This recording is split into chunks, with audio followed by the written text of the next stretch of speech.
efforts that are going to be undertaken over the next few weeks here in Miami Beach, but also in other parts of the state, to make sure that we have a productive and orderly spring break. We understand that a lot of people want to visit the state of Florida. We are in many respects thankful for that. We had over 140 million visitors last year in 2024. That was a new record to our state. You know, people have been saying Canadians aren't going to come. I think there was 3.3 million Canadians. I haven't seen a let-up of that for sure. And I remarked in my State of the State speech the other day, why would they not come? They get to see what a Stanley Cup winning hockey team actually looks like by coming to Florida. So we had seen in the past what had happened in Miami Beach, and you had instances, particularly once COVID hit, and Florida was kind of the place where when people wanted to escape the madness, they came to Florida. And there was a lot of good for that, and we were thankful for that. Honestly, a lot of businesses came here and never went back. People moved here and never went back because they appreciated the quality of life, but we also saw it get out of hand. And it got out of hand here for many years. Now, we had support. We'd have Highway Patrol be called in and different things in the state. And then as a matter of course, we would send in help in the middle of all this. And then, you know, when I was talking to Steve when he got elected, I said, listen, we'll help, but why don't we go in at the front end, have a plan, and do it? And so to his credit, last year, they really had a great plan for this. They welcome people. It's a very welcoming city, but at the same time, you know, we can't have things just descend into madness and mayhem and chaos. And it hurt businesses when that happened. It hurts residents' quality of life. And there's just a lot of negatives that came from that. So they had a plan. We had our state agencies fully engaged to help. And I think most people you talk to, 2024 was the smoothest and most successful spring break we've had here in a long time. And just on our end, we had more than 140 state troopers deployed to provide spring break assistance across Florida, but we had almost 50 assisting the Miami Beach Police Department during those weeks here. That was something that was significant. We did on the state side. We provided things like DUI checkpoints, traffic enforcement and control, high visibility patrol, street and road closures as needed, crowd control, and curfew enforcement for all jurisdictions. The Spring Break 2024 across the state yielded 36 felony arrests, but we had 16 arrests in Miami Beach. That's a huge deterrent when people are being held accountable. 51 misdemeanor arrests statewide, 17 were in Miami Beach, 11 DUI statewide for Spring Break, four here in Miami Beach. We had 4,200 moving citations statewide, 1,200 of those were in Miami Beach, and we had 259 commercial motor vehicle citations statewide. 13 of those were in Miami Beach. There was narcotic seized, everything from marijuana, cocaine, oxycodone, crystal meth, different types of things that are illicit, and it proved to be very successful. I had businesses come just because some of these businesses, some of these restaurants, you know, they have their windows broken. They'd have people rush in, they'd eat, and then they'd leave. They didn't pay. There was all kinds of stuff that was going on as a matter of course. And then last year, they were like, we never had it so good, that it was really, really positive. And so we're back here today on the cusp of Spring Break 2025, saying we're going to do it well again. We owe it to the people that live here. We owe it to people that visit here to make sure that this is orderly and safe for everybody involved. So I'm directing state law enforcement agencies to provide the additional personnel and assets that are needed to our local entities here in Miami Beach, but also in other places around the state to ensure they have the resources they need to keep the peace over these upcoming weeks of spring break. Now, Florida Highway Patrol already began deploying resources to support the agencies requesting assistance in late February, and they're going to continue to provide that assistance all the way into April.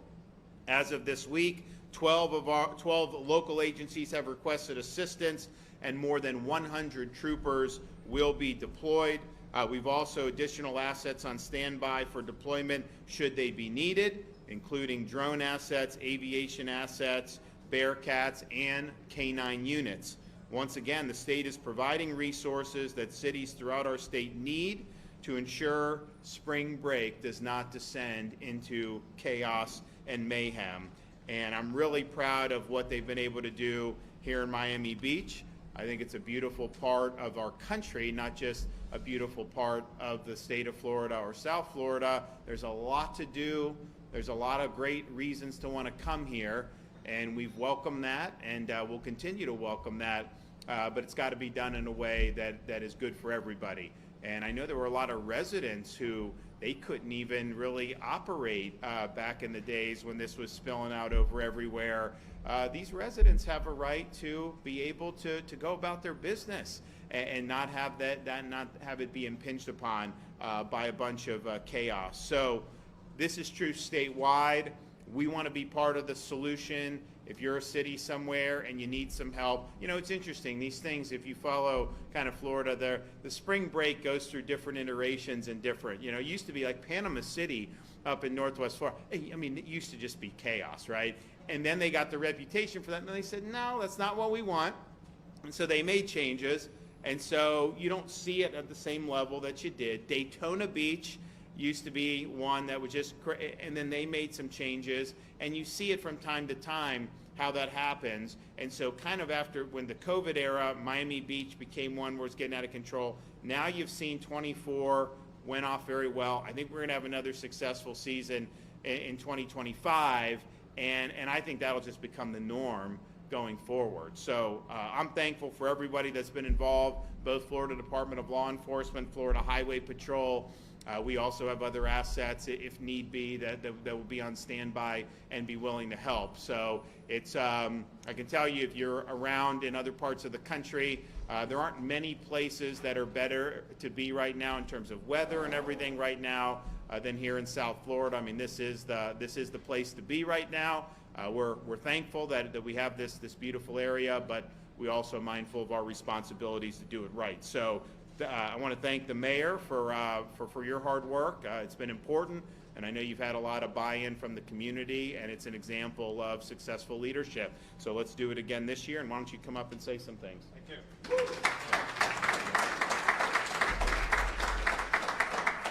Well, welcome to the law and order city of Miami Beach and the law and order state of Florida.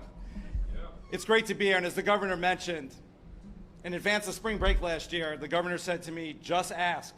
Whatever you need, we will provide. And they came back, was working with Dave Kerner, Mark Glass, the heads of law enforcement in the state of Florida, and they came back and they delivered. And then I asked for more, and they delivered. And it was instrumental in us having the success that we did last year. It was a united front, though. It took so many different partners to make it happen. First, I proposed legislation that was passed with unanimously by our commission. We had our residents completely buy in. As the governor mentioned, we had residents literally leave our city during certain weekends in the month of March. That is never, ever going to be acceptable when I hear that. And we turned that around. Our businesses bought in, and all the law enforcement partners that we had. Obviously, the state providing close to 50 state troopers was monumental. The county, and now led by Sheriff Rosie Cordero-Stutz, our police chief, Wayne Jones, our city manager, Eric Carpenter, our neighboring cities that provided so much law enforcement. It took an absolute team effort to make it happen. And what happens when you do that? You have success. On every level that you measure success, we had it. We had no fatalities, no shootings, no stampedes. Hotel occupancy last year in 2024 was up from 2023.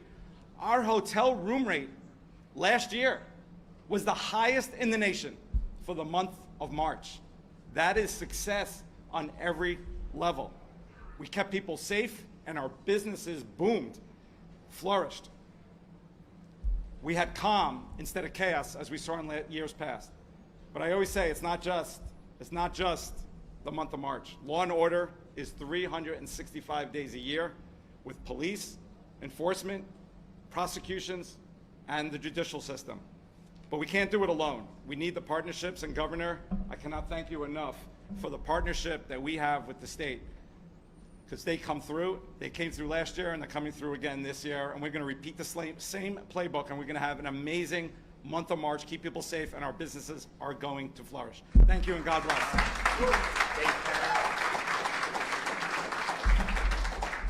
Thank you, Governor. Always an honor to join you here in Miami Beach, beautiful Miami Beach. Mayor, a pleasure to work with you. I recall that we spoke a couple weeks ago, and you said, hey, can we get some help again this year? Obviously, the governor was already way ahead of schedule. Major Collado already had the operations plan ready to rock and roll. So you can count on our support today and into the future, and it's an honor to do it. It's an honor to be here. You know, you look at Florida, and I think sometimes we take for granted under Governor DeSantis' leadership that Florida is really the shining light and model for the United States of America.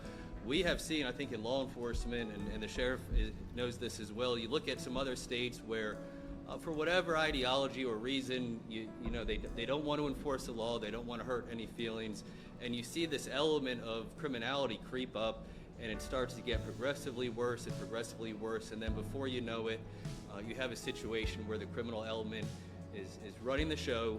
They're destroying the economy, they're destroying the quality of life, and certainly under Governor DeSantis and under your leadership here in Miami Beach, that's not going to happen. It has been honestly an honor as an administrator and a leader to play a small part with these incredible troopers and agents, and watch this city take back its quality of life, and watch this city take back its safety and security and prosperity. To have played a small part in that, Mayor, Governor, is a huge honor for me, but I know that it's also a huge honor for these state troopers. These state troopers deploy all throughout the United States in emergencies, whether it's the southern border or recovery after hurricanes. They also do that here. These troopers are your resources as well. They're state officers, they're state troopers. You help pay their salaries, and they take a lot of pride in providing a level of customer service and protection to your community. I mean, at the end of the day, safety is paramount, but you also deserve to feel safe. You also deserve to be able to walk down the street and have the comfort of your colleagues in law enforcement. Join the Sheriff's Office, join Miami Beach Police Department. Partnerships are the definition and foundation of our ability to enforce the law, and you will find no better partnership than in Miami-Dade County, in this city, with our state law enforcement officers. It's an honor to be here today. I'm excited for the success that you've achieved. I'm excited for the success and fun that you will have here in Miami Beach, and hopefully the Commissioner and I and Governor can be back here in the near future to enjoy it with you. Thank you for having me, Mayor. Sheriff, thank you for being here today, and thank you, Governor. Thank you.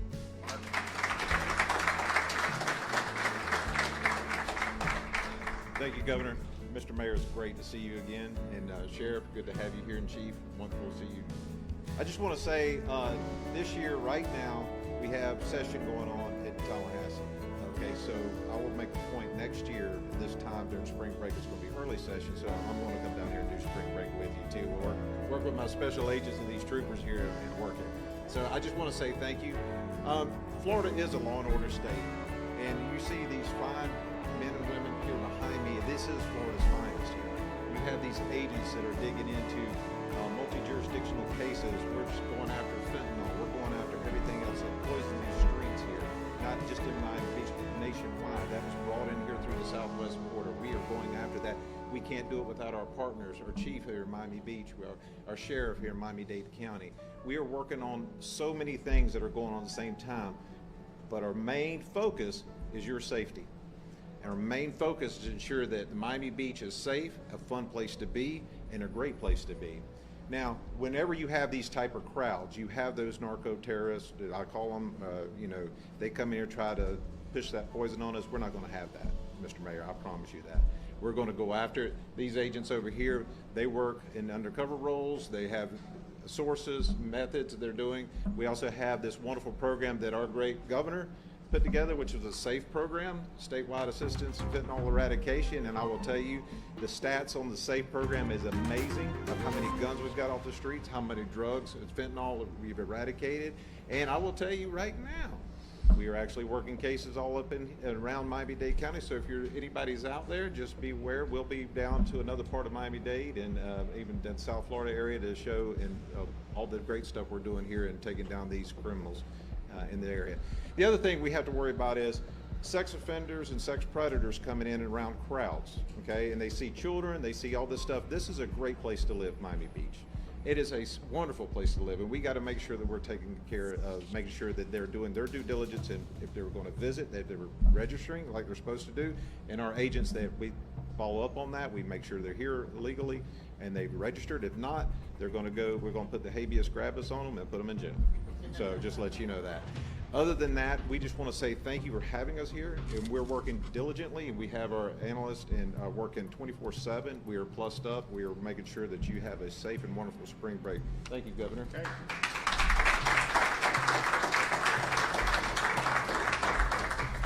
Well, it's good to see everybody on the same page. I guess when you took over, did you restructure, or you just basically took over the existing Miami-Dade Police? I took the police department, but I am restructuring. Okay. So, but I mean, bottom line is you're all in on this, and then you've been, how long have you been the police chief? 2 years now. Okay. So that was your first spring break when we did it last year? Was. Okay, well, yeah, you guys did a good job, so keep it up, and we look forward to doing that. And I will also, I'd be remiss if I didn't say, because Commissioner Glass mentioned that we just started the legislative session this year, and for folks down here, you saw a lot of the support that you got from our state law enforcement agencies. I put in a request in the budget for a 25% pay increase for these guys, so contact your...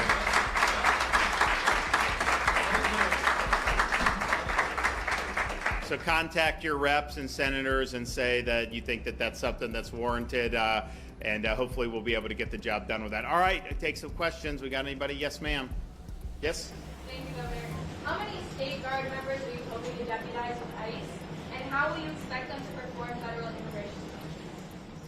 So we're doing the deputization with ICE. We're starting with our 287G programs, but you actually can be deputized apart from that too. You don't even need to necessarily be in part of that. So it's really about how much they can do. I don't know specifically with State Guard how many we're going to do, but I know Dave has got people that have already gone through. Mark's working on it. So you're going to end up seeing people go through. There's a process, and then all these sheriff's departments, all 67, are signed up. So they're going to have people that are going to go through. So that's going to be a lot, and it's going to be a lot of help. It was interesting. I was in Tampa yesterday, and I was in the like a Wawa, and a fella comes up to me and he's like, "I just want to thank you." And I'm like, "Oh, why?" And he's like, "For the help with the traffic." And I'm like, "What do you mean?" Because we are doing a lot of road projects. I mean, we're doing the one here on the interchange in Miami-Dade. We're accelerating stuff in Tampa and Orlando, all those stuff, and it's important. But I mean, these are projects that take, I mean, we're doing it 10 years ahead of schedule, but it still takes time. And he's like, since all the law enforcement, you got all them involved on the immigration, the traffic has gone down. Because you'd have people here illegally, it's like they own the place, really bad driving, very aggressive, and now that's stopping because they know if they get pulled over, if one of Dave's guys pulls them over and he's deputized by ICE, then they can turn them over to federal immigration authorities. And so to already see some impact just on that, and then of course they're doing bus and they're doing a lot of other stuff, but this is important and we're leading the way. I mean, no other state has done what we've done. Not even close. There's a couple states where the state agencies have been ordered to participate by the governor, which is great. I know Virginia just did that, but we have the locals involved too, which is really where the rubber meets the road. I mean, our highway patrols are on the highways, FDLE has a role, but mostly it's going to be the police and the sheriff's departments. So I'm glad all those guys have agreements. I know they're working with the police on that. We just had Larry Keefe in the Capitol the other day, who's our immigration czar, and he's going back and forth to DC doing all this stuff. And it's really, really significant what we're going to be able to do. But we do have deputization and highway patrol. We're working through a lot of that, but a lot of it is the feds have had to stand this program back up because it basically laid dormant for 4 years under Biden. And the president in his speech the other night made I think, a very important point. They said you couldn't secure the border unless you passed some omnibus border bill, which the bill they wanted said you can only close the border if 5,000 people a day are coming in. Well, why would you want 5,000 coming in illegally? And so it was really bad legislation, but basically they didn't do it.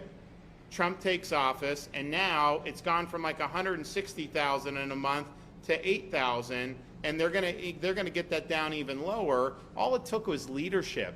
All it took was interest in actually defending the sovereignty of our country, and that's what you're seeing now.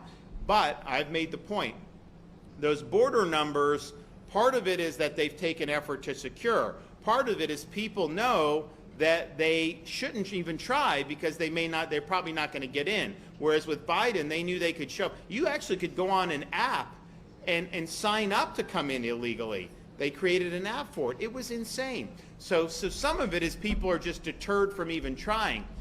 If we do interior enforcement where people know the laws are going to be enforced, that will absolutely be further deterrent for people coming in. So even if you get in, you're not going to be able to just have the run of the place. If you don't have interior enforcement, then it tells people, well, if you just get in across the border, if you can beat the border agent, then somehow you're scot-free. So I think both go hand in hand, but certainly at the border thus far, I think has been a big success story, and I know they're working hard to ramp up what happens on the interior. Yes? Yes, Governor Amanda with NBC6. This question is regarding condo laws. Do you have a message to any condo owners who could be in danger of losing their homes due to laws after Surfside? I want to see relief for them. I included that in the special session in January.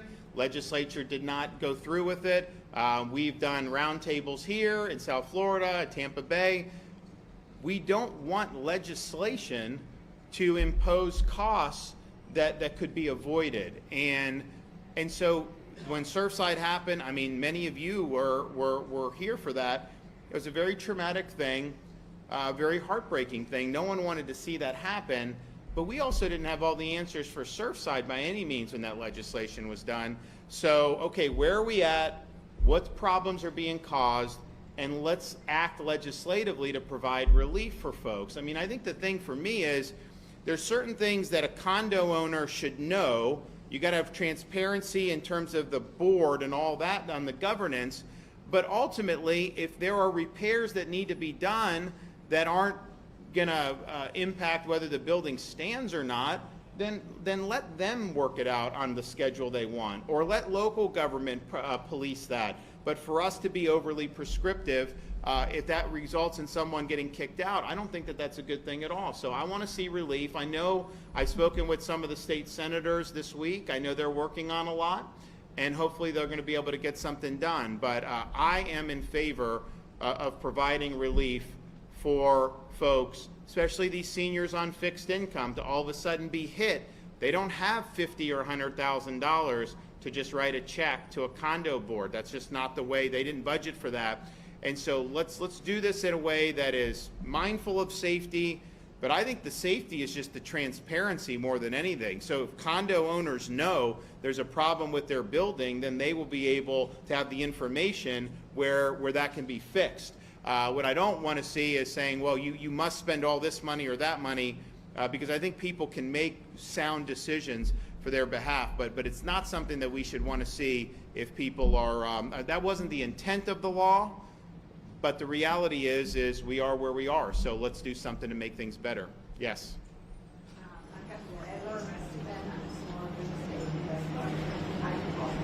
Oh, cool. Nice. I just want to follow that question on the investment of money for economic ways. And it's not only regulations. Because of all these regulations, we have very few engineers and architects, and the prices of that is going very high because of the demand of complying with those regulations. But also, as you are aware, insurance has skyrocketed. Property taxes have been going up, and for small investors like me, it's very complicated.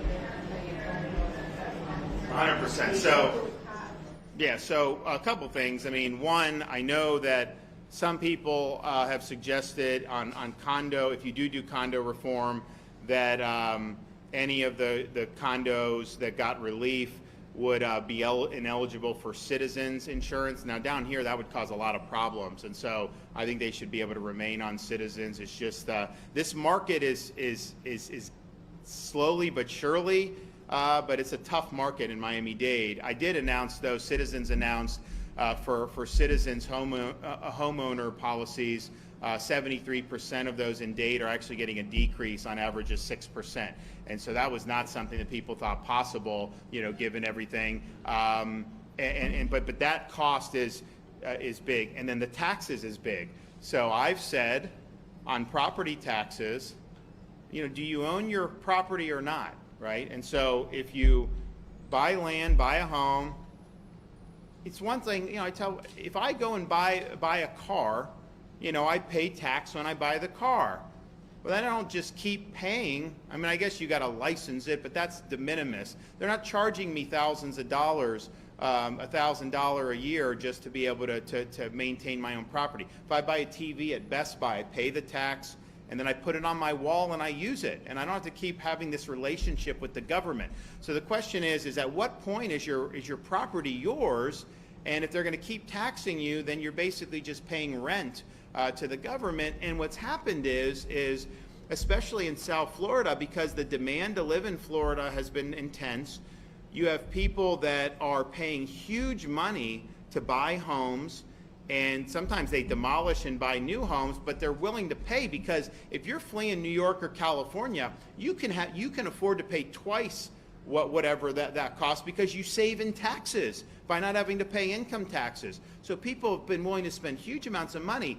Then what they say, though, is that, okay, then you live in the same neighborhood, so they assess your property much higher, and then you've got to pay more tax. You didn't even do anything. You bought it at a different rate, and the tax keeps going up, and the homestead is not adequate to protect you from this, and that's causing huge problems for people. So we are going to do, now we can't at the state legislature and me do the property taxes through normal legislation. It's a local constitutional power, but we can do constitutional reform on the ballot so that people will have protection against this, because it is choking people. It's making it difficult for them to be able to live. And there's people, just think, people here in South Florida, they bought a home in the 1980s, they pay off their mortgage over 30 years, and now they're being told their home's worth $3 million and they got to pony up all this money. It's tough. It's really, really tough. But nationwide, this is not just a Florida thing.